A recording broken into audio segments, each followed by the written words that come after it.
Olá, amados irmãos e irmãs, com muita alegria nos reunimos hoje, no dia 6 de julho, hoje é quinta-feira. A igreja nos dá a oportunidade de celebrar a memória de Santa Maria Goretti. Ela é virgem e mártir da igreja. Peçamos ao Deus da vida que, pelo exemplo desta jovem, que possamos também ter um amor que é capaz de se entregar, de se doar, de se derramar por Cristo. Que o Senhor nos ajude, nos conceda esta graça. Você que está chegando agora ao canal do YouTube de nossa paróquia, eu te convido a se inscrever, a deixar o seu like, o seu comentário, a compartilhar esse vídeo com alguém que você conheça, para que o Evangelho de nosso Senhor Jesus Cristo alcance mais corações. Iniciemos este momento, em nome do Pai, do Filho e do Espírito Santo. Amém. A graça e a paz de nosso Senhor Jesus Cristo, o amor do Pai e a comunhão do Espírito Santo esteja sempre convosco. Bendito seja Deus que nos reuniu no amor de Cristo. O Evangelho de hoje, amados irmãos e irmãs, se encontra em São Mateus, capítulo 9, versículos de 1 a 8. O Senhor esteja convosco, Ele está no meio de nós. Proclamação do Evangelho de Jesus Cristo, segundo Mateus. Glória a vós, Senhor.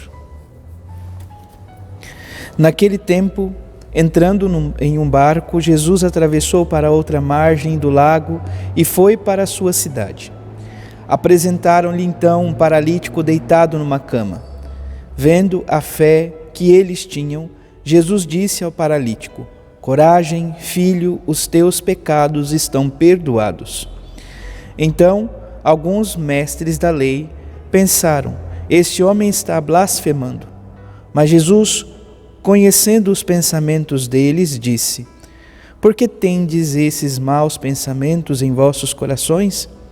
O que é mais fácil dizer: os teus pecados estão perdoados? Ou dizer: levanta-te e anda? Pois bem, para que saibais que o Filho do Homem tem poder na terra para perdoar pecados, disse então ao paralítico: levanta-te, pega a tua cama e vai para a tua casa. O paralítico então se levantou e foi para a sua casa. Vendo isso, a multidão ficou com muito medo e glorificou a Deus por ter dado tal poder aos homens. Palavra da salvação. Glória a vós, Senhor. Vamos ver brevemente o relato sobre a memória de hoje. Maria nasceu na Itália em 1890 e lá faleceu em 1902. Vítima de cruel agressão, sacrificou a vida para defender a sua virgindade. Antes de morrer, concedeu o perdão ao seu agressor. Foi canonizada pelo Papa Pio XII em 1950.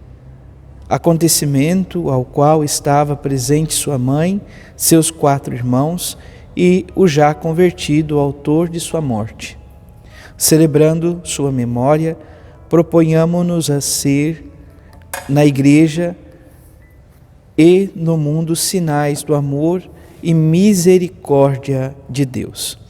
Amados irmãos e irmãs, então que possamos ser esse sinal de amor, de misericórdia, da presença desse Deus que tanto nos ama na vida de nossos irmãos e irmãs, das pessoas que o Senhor vai nos confiando. Voltando o nosso olhar ao Evangelho de hoje, nós temos esse relato tão conhecido para cada um de nós, é o relato do paralítico e seus amigos. São Mateus dá uma enxugada muito grande nesse contexto, diferente de São Marcos, que nos mostra, sobretudo, o detalhe deles insistindo, a grande multidão que não deixa, e colocam o paralítico no meio, então, de todos. São Mateus, ele abrevia o máximo que ele pode. Apresentaram-lhe então um paralítico deitado numa cama. E lembra-se então daquilo que falava, Vendo a fé que eles tinham, Jesus disse ao paralítico. Então a fé dos que estão intercedendo, a fé dos que estão apresentando. Quantas vezes em nossa vida somos convidados, temos a obrigação de rezar pelos nossos irmãos e irmãs, pelas pessoas que o Senhor nos confiou. Então nós somos como esses amigos que levam um paralítico em sua cama na presença do Senhor. E a palavra do Senhor é muito forte para cada um de nós. Coragem, filho, os teus pecados estão perdoados. Então, este é o grande mistério do poder de Deus. O poder aqui não está voltado para a realidade de fazer com que esse homem ande, que é um sinal verdadeiramente extraordinário, mas a capacidade de perdoar. Deus pode nos perdoar, Ele nos encaminhou de fato a graça do perdão vive e presente na história, seu Filho, nosso Senhor Jesus Cristo. Isso faz com que os mestres da lei fiquem perturbados, dizendo que Jesus estava blasfemando, porque diziam: como é possível que Ele possa perdoar pecados? Somente Deus pode perdoar. E eles não tinham consciência de que quem estava diante dele era o Filho de Deus. Então, primeiro, antes de falar, antes de dizer que esse homem está apto a andar, Jesus perdoa os pecados. Os mestres da lei blasfemam. Jesus, Ele conhece o íntimo dos corações. Em São Padre Pio, quem conhece a história, São Padre Pio tinha esse dom chamado de clarividência. Ninguém era capaz de esconder um segredo de forma alguma. Ele tinha capacidade, e Deus sendo Deus, de ler o íntimo, o interior, os pensamentos do coração, dom da clarividência. Jesus, conhecendo os pensamentos dele, pois é Deus e Deus tem acesso aos nossos pensamentos, e ele diz: porque tendes esses maus pensamentos em vossos corações? O que é mais fácil dizer: os teus pecados estão perdoados? Então olha, está em questão aqui não o fato do homem de caminhar, mas pelo fato de Jesus dizer: os teus pecados estão perdoados. Então Jesus diz: para que saibais que o Filho do Homem tem poder. Então ele diz: levanta-te e anda, os teus pecados estão perdoados, ou dizer: levanta-te e anda. Pois bem, para saber que o Filho do Homem tem na terra poder de perdoar pecados, disse então ao paralítico: levanta-te, pega a tua cama e vai para a tua casa.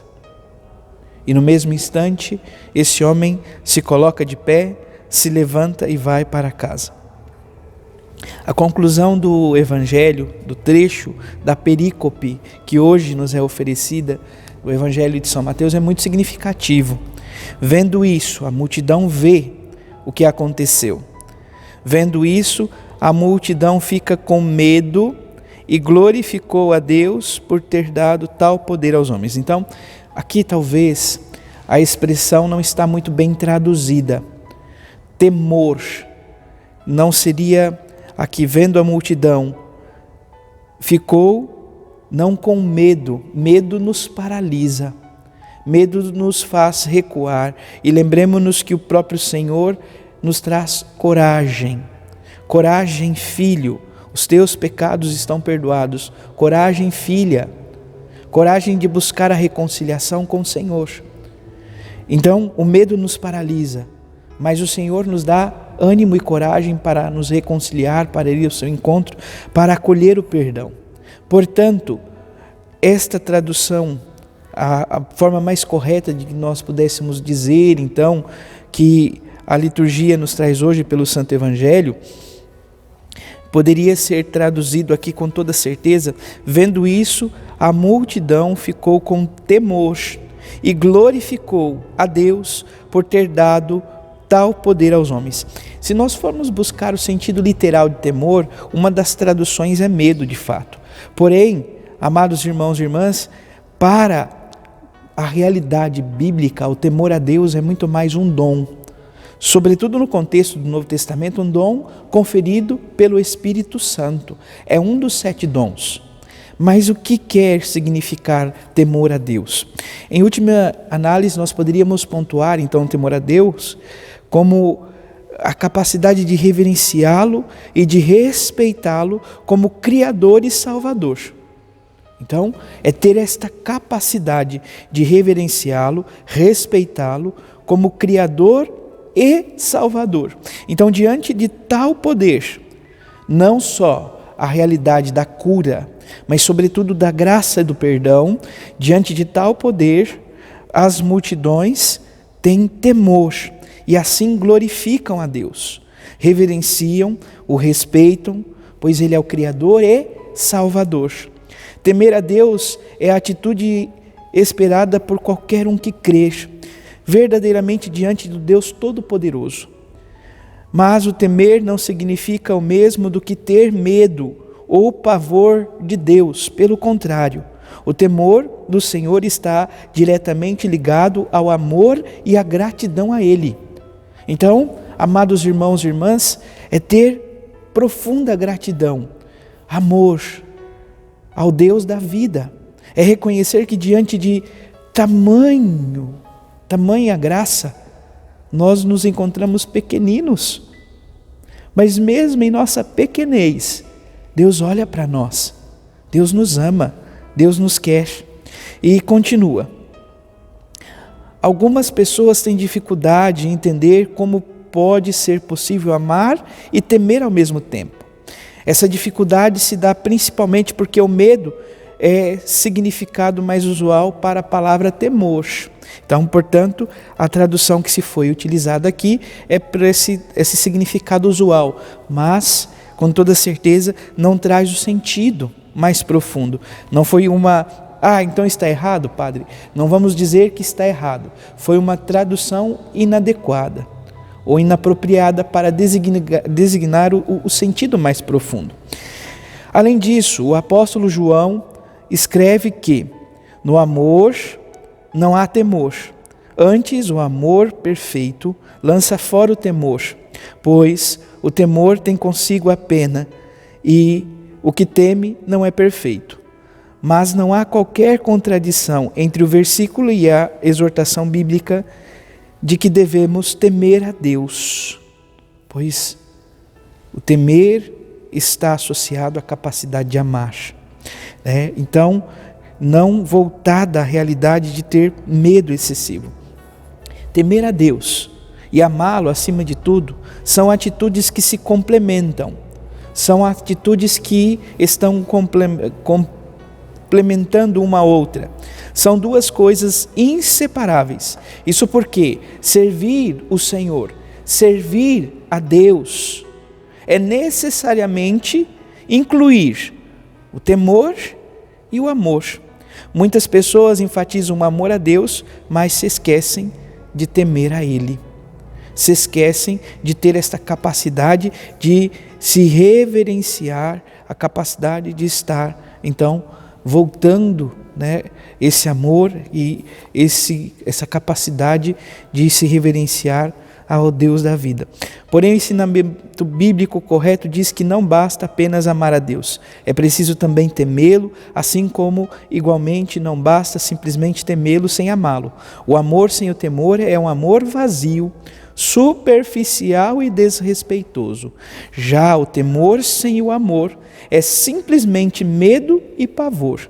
Mas o amor com o temor resulta numa entrega completa, numa devoção plena, numa reverência e submissão total. Voltando novamente àquela realidade, mesmo nos reconhecendo pequeninos, o Deus tão grande volta o seu olhar para conosco.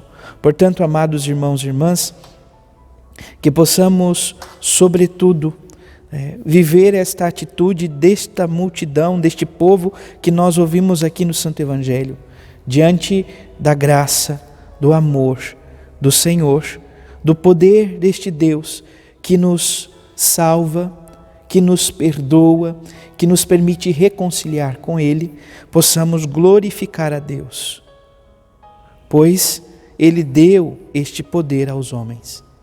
A igreja é dispensadora. Ela dispensa, vamos dizer assim, a graça do perdão. Uma vez, Jesus disse a Pedro: o que ligares na terra será ligado no céu. O que desligares na terra será desligado no céu. Portanto, a igreja tem este compromisso de ligar e desligar, de perdoar e absolver. Portanto, que o Senhor nos conceda esta graça, que possamos constantemente ir ao encontro do Senhor. Voltando a olhar ainda para a primeira leitura do Gênesis capítulo 22, versículo de 1 a 19, fala sobretudo, amado irmão, amada irmã, da difícil escolha que Abraão tem que fazer, porque Deus pede que Abraão possa sacrificar o seu único filho, Isaque, como um sacrifício, como oferta ao Deus da vida. Ele passa então por essa angústia, na intimidade do seu coração, ele vai, prepara tudo, e quando está para sacrificar o seu filho, Deus então volta atrás, não faça nada contra o seu filho, o temor, o seu amor para comigo é verdadeiro.